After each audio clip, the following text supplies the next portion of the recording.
You want to see my little fairies, eh? You like my little fairy girlfriend, eh? Yes. You want to play with my little fairies, eh? Yes.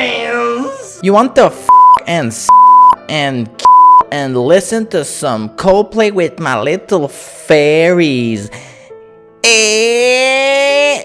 That escalated quickly. You want to be the fairy, eh? See what I did there? You're funny, man. Tell us a joke. Eh, clever word game. Cute, right? But don't let this little innocent fairy fool you. She will destroy you. She will hurt you. She will pain you. What? Alela, Artful, Provocateur. Ooh. 4 mana, Esper color, 2/3, flying, death touch, lifelink. Hey, give her vigilance while you're at it. What the fuck? Other creatures you control with flying get +1/+0. Whenever you cast an artifact or enchantment spell, create a 1/1 blue fairy creature token with flying. Seems simple, right? You think you got this fairy all figured out, eh? Oh, this fairy player's gonna shit out a million tokens and try to kill me with him, right? Well, yes. But no, not exactly. Let me show you why this Esper bitch is so powerful. So first off, the low cost artifacts and enchantments for the purpose of shitting out fairies. Then, surprise finishers. After that, our cool kid on the block card advantage. And to finish off, our disruption package. So before we begin, don't forget to like and subscribe if you liked the video, and even like and subscribe if you didn't like the video. It would really help me out. Thanks a lot, guys. Shall we begin? So first off, this one's gonna shock you. You won't believe your eyes. I present you Soul Ring. What is this? And all his friends, Chrome Mox, Mana Crypt, Mox Opal. Low cost artifact rams for ram purposes, and making fairies of course. I have a vision. A bunch of cards that cost 0. I mean, you play them all after you've played Alela, you're gonna get a bunch of fairies for free. And don't forget these 2 Moxes as well, Mox Diamond and Mox Amber, because it's nice to have a good deck, but it's awesome to have a flashy deck. More rocks in here, Arcane Signet, Thought Vessel, and the cool new Midnight Clock. Taps to add 1 blue, pay 3, put an hour counter on Midnight Clock. At the beginning of each upkeep, put an hour counter on Midnight Clock. When the 12th hour counter is put on Midnight Clock, shuffle your hand and graveyard into your library, then draw 7 cards, exile Midnight Clock. How awesome is that? It's science. Land tax, I know it doesn't ramp, but at the beginning of your upkeep, you go get some lands, put them into your hand, and for 1 white mana, you put a fairy if you have Alela in play. Sensei's Divining Top, I know doesn't ramp, but it's card advantage. For 1 colorless, you have this amazing card plus a fairy. Wow! And of course, Anointed Procession. If an effect would create 1 or more tokens under your control, it creates twice that many of those tokens instead.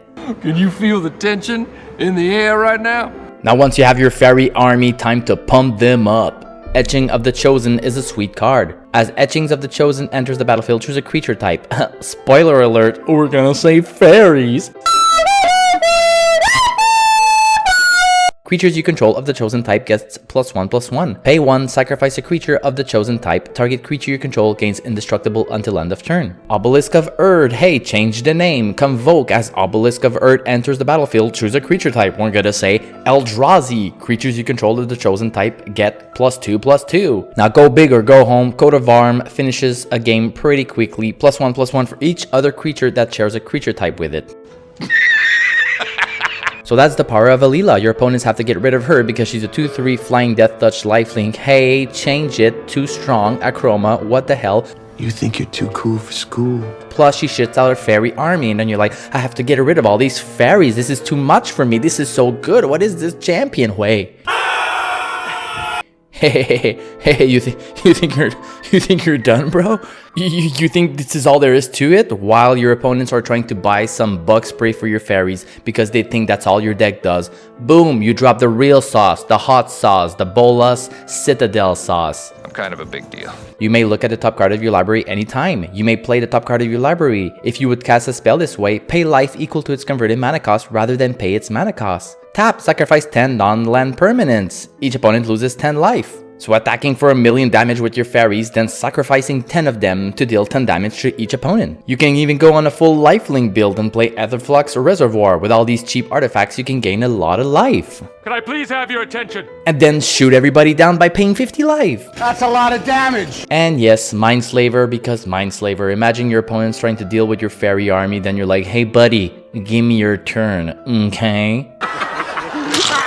Dance of the Mance is another awesome new card. Pay X, 1 white, 1 blue, return up to X target artifacts and or non-aura enchantment cards, each with converted mana cost X or less from your graveyard to the battlefield. If X is 6 or more, those permanents are 4/4 creatures in addition to their other types. So if people are dealing with your artifacts, you can just bring them back and then swing with a 4/4 Soul Ring or Mana Crypt, and that's funny. No, that's a lot of damage. And why not Master Transmuter? 4 mana, 1/2, pay 1 blue, tap, return an artifact you control to its owner's hand. You may put an artifact card from your hand onto the battlefield. Why not cheat out a Blightsteel Colossus? 11/11 trample and fucking indestructible. Or put an opponent at 10 life with Magister Sphinx. And you know what card is amazing with Magister Sphinx? Bolas Citadel, because you put an opponent at 10, then you sack 10 non-land permanents to deal 10 damage to each opponent. Wombo combo. I mean, that really got out of hand fast. Now for your card advantage. Things get a bit stupid here. Kindred Discovery lets you draw a card each time a fairy enters the battlefield and attacks. What the heck? Bident of Tassa and Reconnaissance Mission lets you draw a card each time a creature deals combat damage to a player. So pretty often. With all these cheap artifacts, here's a sweet one. Paradoxical Outcome is bonkers here. Return any number of target non-land, non-token permanents to your hand and draw that many cards. Bring back all your super low cost artifacts, draw 1,000,000 cards, cast them all again, make 1,000,000 fairies. How about some more value for your pizza? I can feel it down in my plums. Distant Melody lets you draw a card for each fairy you control. Seriously, I put Rhystic Study in this deck and I was like, do I really need it here? Skull Clamp, man, I mean pay 1, draw 2 cards at the cost of 1 significant token fairy any day, man. And Memory Jar, because I like this card. Sacrifice Memory Jar, each player exiles all cards from his or her hand face down, then draws 7 cards. At the beginning of the next end step, each player discards his or her hand and returns to his or her hand each card he or she exiled this way. Seems complicated, right? Well, you put your hand aside, draw 7 cards. It's pretty cool. And remember when I said I wasn't playing Rhystic Study? Surprise! It's in here anyways! Do you know who I am? Esper has some really good tutors. I mean, they have a lot, and you have to play them all. Demonic Tutor, Enlightened Tutor, Demonic Tutor, Chomama Tutor. You can add in Idyllic Tutor or Mystical Tutor as well. Put them all, you decide. Now for your disruption. Spell Stutter Sprite, 2 mana, 1/1, Fairy Wizard, Flash, Flying, When Spell Stutter Sprite enters the battlefield, counter target spell with converted mana cost X or less, where X is the number of fairies you control. 3 fairies to counter a 3 mana spell. I am very good at magic. Glenelandra Archmage. People know me. No way to actually abuse her, but she's amazing on her own. Pay 1 blue to counter a non-creature spell. Persist. And one of my favorite fairies of all time, Rankle. 4/3/3 Flying Haste. When Rankle, the master of pranks, deals combat damage to a player, choose any number. Each player discards a card. Each player loses 1 life and draws a card. Each player sacrifices a creature. I love this guy. I don't know how good he would be as a commander, but maybe one day I'll try him out. For now, he's here and he's happy. Dictate of Erebos has amazing synergy in this deck. Skull Clamp a fairy. Each opponent sacks a creature. Repeat until Rage Quit. Well, hello. Imprison in the Moon is a personal favorite of mine. 3 mana, enchant creature, land, or planeswalker. Interesting. A land as well. Enchant permanent is a colorless land with tap, add 1 colorless mana to your mana pool and loses all other card types and abilities. So the guy has like 1,000,000 tokens and he plays a Gaia's Cradle and you're like, hey bro, your Gaia's Cradle gives 1 colorless now. Yeah, it's pretty good. Spellskite is one I haven't seen in a while, but I really like this card. 2 mana for a 0/4.